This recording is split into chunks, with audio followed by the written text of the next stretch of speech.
Indonesia Negara Hukum. Assalamualaikum. Halo teman-teman. Saya Rahmayani Nasution. Kali ini akan menjelaskan tentang nabza. Teman-teman semua sudah melihat kan kasus-kasus yang banyak beredar di media sosial, di media cetak, di media elektronik tentang pelajar-pelajar ataupun artis ataupun dari golongan-golongan tertentu yang terkena kasus nabza. Oke, teman-teman semua harus mengetahui bagaimana kita sebagai generasi muda untuk dapat melindungi diri kita dan keluarga kita dari dampak buruk nabza. Oke teman-teman, untuk itu simaklah video ini.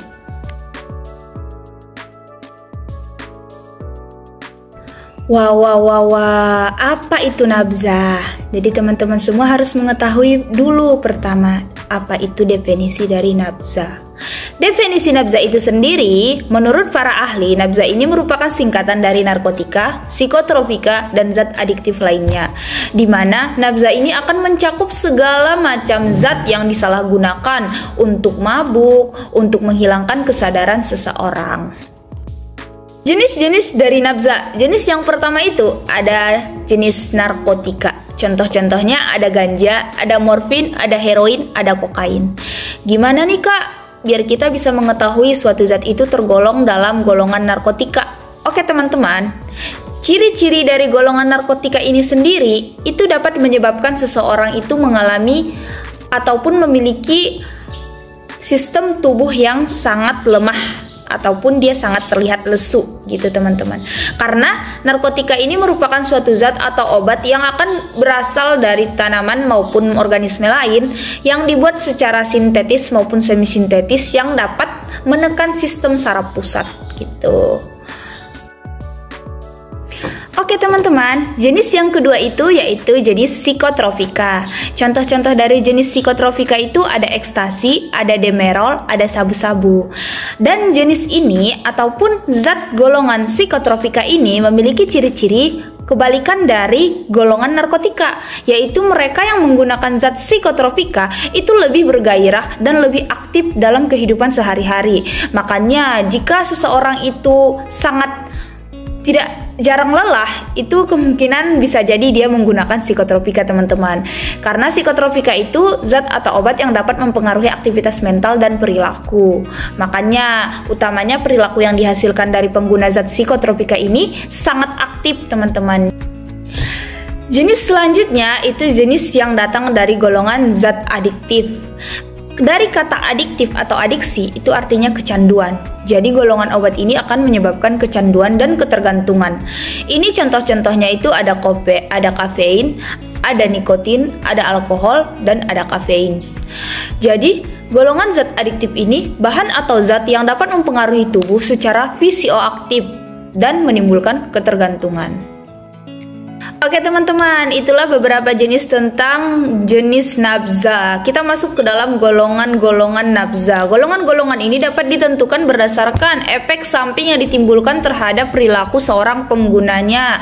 Golongan yang pertama itu yaitu golongan stimulan. Golongan stimulan ini contohnya apa aja nih? Ada amfetamin, ada apa lagi nih? Ada dextro, metamin, dan lain-lain. Jadi teman-teman, golongan stimulan ini adalah suatu golongan ataupun suatu zat atau obat yang dapat mempengaruhi sistem ataupun proses-proses dalam tubuh. Utamanya di sini kata kuncinya, stimulan ini akan mempercepat segala proses-proses dalam tubuh. Makanya contoh-contohnya nanti bakalan penggunanya itu bakalan memiliki denyut jantung yang cepat, aliran darah yang cepat, dan semuanya serba cepat. Makanya nanti dia itu memiliki sistem tubuh yang tidak normal.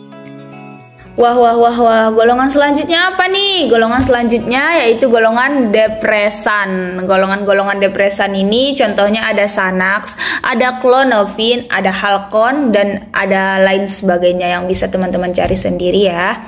Jadi kalau golongan depresan ini kebalikan dari golongan stimulan. Kalau golongan stimulan dapat mempercepat proses dalam tubuh, kalau golongan depresan ini kebalikannya yaitu memperlambat. Makanya golongan-golongan depresan ini sering digunakan untuk mereka yang memang sangat ingin beraktivitas namun memiliki depresi ataupun masalah-masalah hidup gitu. Jadi bakalan banyak menggunakan depresan gitu teman-teman.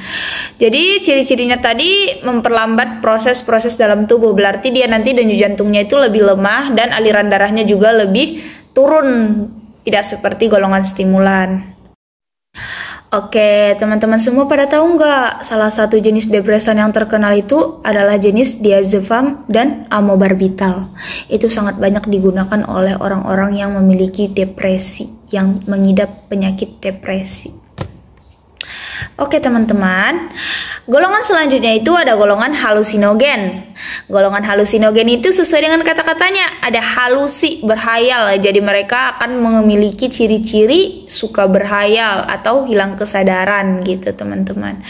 Jadi contoh-contoh obat ataupun zat yang tergolong dari golongan halusinogen itu ada ganja, ada LSD, dan lain sebagainya. Itulah teman-teman semua tentang golongan-golongan dari nafza. Sudahkah kamu mengetahui dampak penggunaan nafza? Perlu nih teman-teman kita mengetahui ciri-ciri orang yang menggunakan nafza atau dampak terhadap tubuh. Kita mulai ya, kita mulai dari bentuk fisik, dari tubuh, dari fisik. Oke, jika dari fisik kita lihat dari mata, orang yang menggunakan nafza ini ataupun jenis narkoba itu sering memiliki mata yang merah. Baru kalau dari jenis kulit, orang yang menggunakan nafza ataupun golongan-golongan yang menggunakannya melalui injeksi atau suntikan itu memiliki kulit yang sering iritasi dan memang memiliki kulitnya yang ada bekas-bekas lebam gitu teman-teman, karena penggunaan jarum suntik yang sangat sering. Dan beberapa contoh lainnya itu ada pada, kita bisa melihatnya pada mulut. Nah, pengguna nafza ini seringkali mulutnya seringkali didapati dalam keadaan kering dan sering haus atau dehidrasi.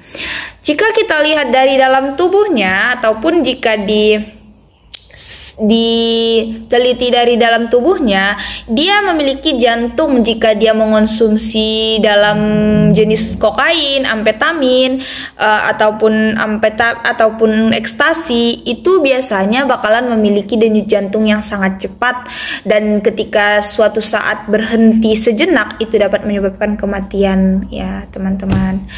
Dan jika dilihat dari hati, kalau hati pengguna dari jenis kafein, nikotin itu memiliki hati yang bermasalah juga teman-teman, karena fungsi hatinya itu tidak akan bekerja secara maksimal karena obat ini akan sering merusak fungsi hati. Oke. Ngeri kan teman-teman dampak dari penggunaan nafza? Marilah kita masuk ke cara menanggulanginya. Oke, gimana nih cara menanggulangi nafza jika kita ataupun teman-teman kita sudah terjerumus dalam lingkungan nafza atau dalam lingkungan yang salah? Bisa jadi mereka sudah masuk atau masih dalam saat ini berlangsung atau sudah menjadi pecandu. Oke teman-teman, ada 5 metode nih yang saya rangkum. Metode yang pertama itu metode promotif. Kita bisa mengenalkan kepada generasi muda apa saja yang disebut dengan narkoba, apa saja yang disebut dengan ekstasi, sabu-sabu, depresan, stimulan, dan lain sebagainya. Langkah yang kedua, kita bisa dengan preventif, mengajak mereka lebih mengikuti aktivitas-aktivitas positif gitu, yang berhubungan utamanya dengan menolak narkoba atau menolak penggunaan narkoba. Oke, metode yang ketiga itu ada kuratif. Untuk mereka yang sudah terlanjur masuk, namun kita bisa membantunya untuk mengurangi dosis pakainya. Selanjutnya rehabilitatif, ini biasa kita dengarkan di dalam media-media. Oke, rehabilitatif ini untuk mereka yang memang sudah candu dan menggunakan dalam dosis yang besar. Jadi mereka direhabilitatif dan diperbaiki dari sisi kejiwaannya.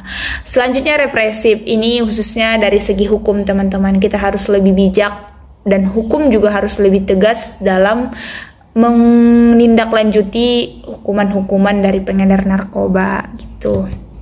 Oke, ini nih ada saya kasih contoh soal kepada teman-teman semua yang mana mungkin dapat membantu teman-teman dalam mengingat kembali materi-materi yang tadi ya. Ini salah satu contoh soalnya itu seorang pengguna narkoba mempunyai tanda-tanda sebagai berikut: sulit mengantuk, denyut jantung cepat, selalu berhalusinasi, percaya diri. Manakah yang menjadi ciri fisik dari pengguna ganja? Oke, teman-teman semua udah hafal kan tadi materi-materinya? Yeps, jawabannya adalah A, yaitu sulit mengantuk dan denyut jantung cepat. Oke, teman-teman. Soal yang kedua itu ada tentang karbon monoksida yang terdapat dalam asap rokok bersifat racun karena siapa nih yang merokok? Pasti bisa jawab kan?